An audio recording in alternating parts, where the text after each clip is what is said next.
warahmatullahi wabarakatuh.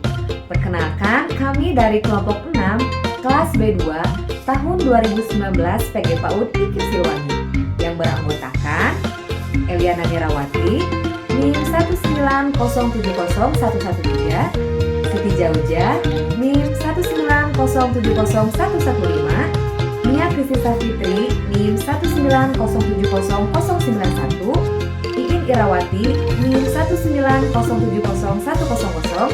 Ella Supartiningrum, NIM 190701114. Sebelum kelompok kami memaparkan hasil observasi satu lembaga, kelompok kami akan menjelaskan tentang manajemen PAUD inklusif.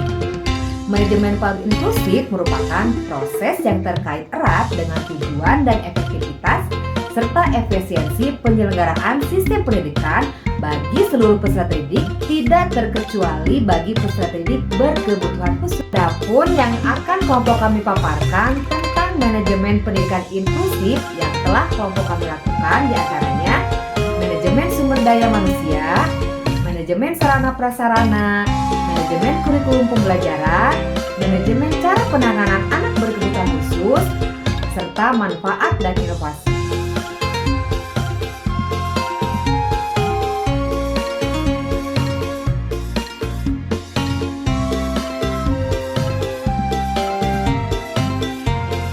Untuk layanan usia yang ada di lembaga tersebut terdiri dari mulai layanan daycare yang berusia 2-3 tahun. Kemudian ada kelompok bermain atau cover yang dimulai dari usia 3-4 tahun.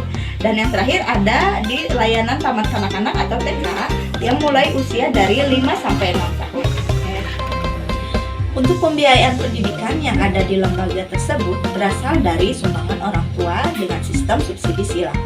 Dalam hal pembelian seragam dan yang lainnya, bagi siswa yang tidak mampu membayar, mereka tetap dapat mendapatkan layanan dan fasilitas yang sama seperti peserta didik yang membayar.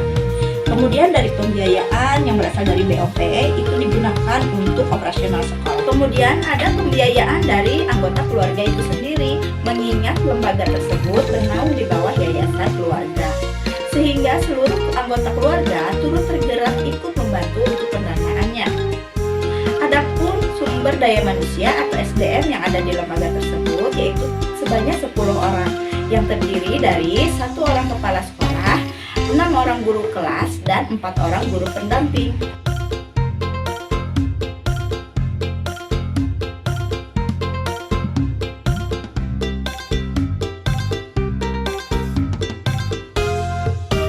Sarana dan prasarana yang ada di lembaga ini yaitu ada 1 ruangan untuk belajar, 3 ruangan belajar, dan 1 lagi ada ruangan yang dinamakan dengan ruang stimulasi, di mana ruangan ini digunakan untuk penanganan bagi anak yang berkebutuhan khusus yang mengalami kondisi di mana guru tidak dapat menanganinya. Selain itu, sarana belajar anak juga terdapat ada alat permainan edukasi yang ada di luar atau APLA, dan ada juga alat permainan edukasi yang ada di dalam kelas. Apa yang di luar diantaranya yaitu ada mainan, ada papan titian, ada terowongan, dan ada tanah lapang yang biasanya digunakan untuk anak bermain bola.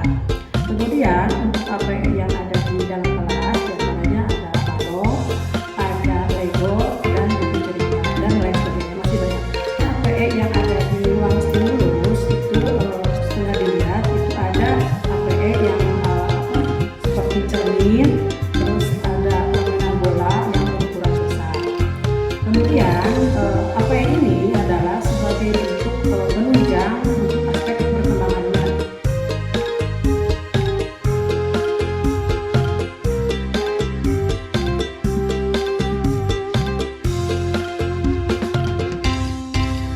Adapun hasil observasi yang dilakukan kelompok kami dalam manajemen sistem pembelajaran di lembaga itu, yaitu yang pertama adalah kurikulum atau perencanaan. Kurikulum yang digunakan di lembaga tersebut masih menggunakan kurikulum 2013, akan tetapi lembaga tersebut mulai mengimplementasikan kurikulum Merdeka Belajar dengan menggabungkan ciri khas dari kurikulum tersebut.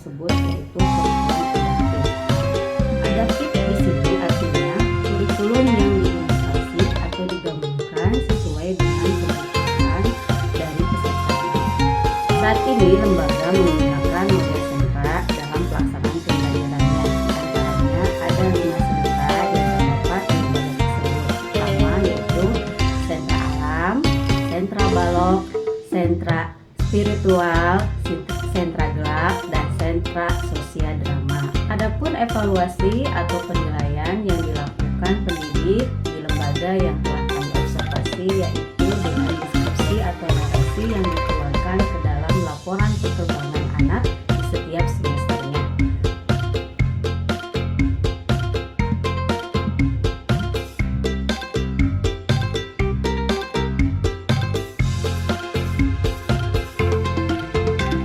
Manajemen penanganan anak berkebutuhan khusus. Pada lembaga yang kami observasi, terdapat anak berkebutuhan khusus, diantaranya anak spesial terdapat pada kelompok B sebanyak 2 orang. Yang kedua, anak sindrom terdapat pada kelompok A sebanyak 1 orang. Dan yang ketiga, ASD atau Autis Spectrum Disorder terdapat pada kelompok ini sebanyak 1 orang. Untuk penanganan anak berkebutuhan khusus tersebut, ada lembaga yang kami observasi, anak tersebut mempunyai kerjasama atau MOU dengan psikolog dan rujukan ke Yayasan Suryapati Bandung, di mana yayasan tersebut adalah salah satu yayasan yang khusus menangani anak berkebutuhan khusus yang bermasalah untuk mendapatkan tindakan lebih lanjut.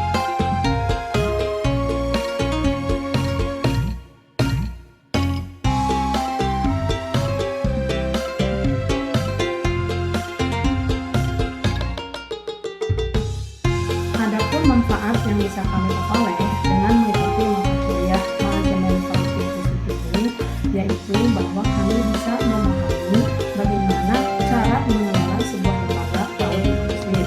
Selain itu, manfaat yang kami peroleh yaitu kami lebih memahami lagi bagaimana cara penanganan terhadap anak yang berkebutuhan khusus agar dapat terlayani dengan baik.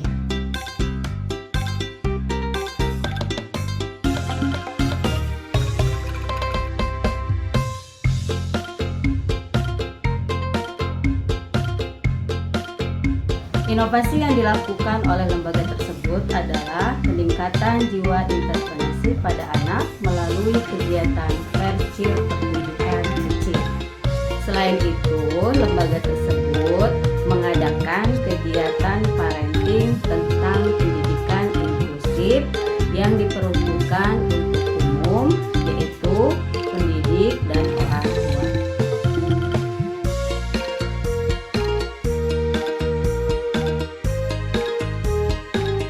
Kesimpulan, berdasarkan hasil observasi yang telah kami laksanakan, maka kami menarik kesimpulan bahwa lembaga tersebut sudah memenuhi kriteria sebagai salah satu sekolah yang berbasis inklusif, di mana di lembaga tersebut sudah memiliki sistem manajemen PAUD inklusif dalam proses pembelajaran.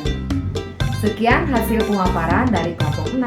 Semoga bermanfaat. Terima kasih. Wassalamualaikum warahmatullahi wabarakatuh.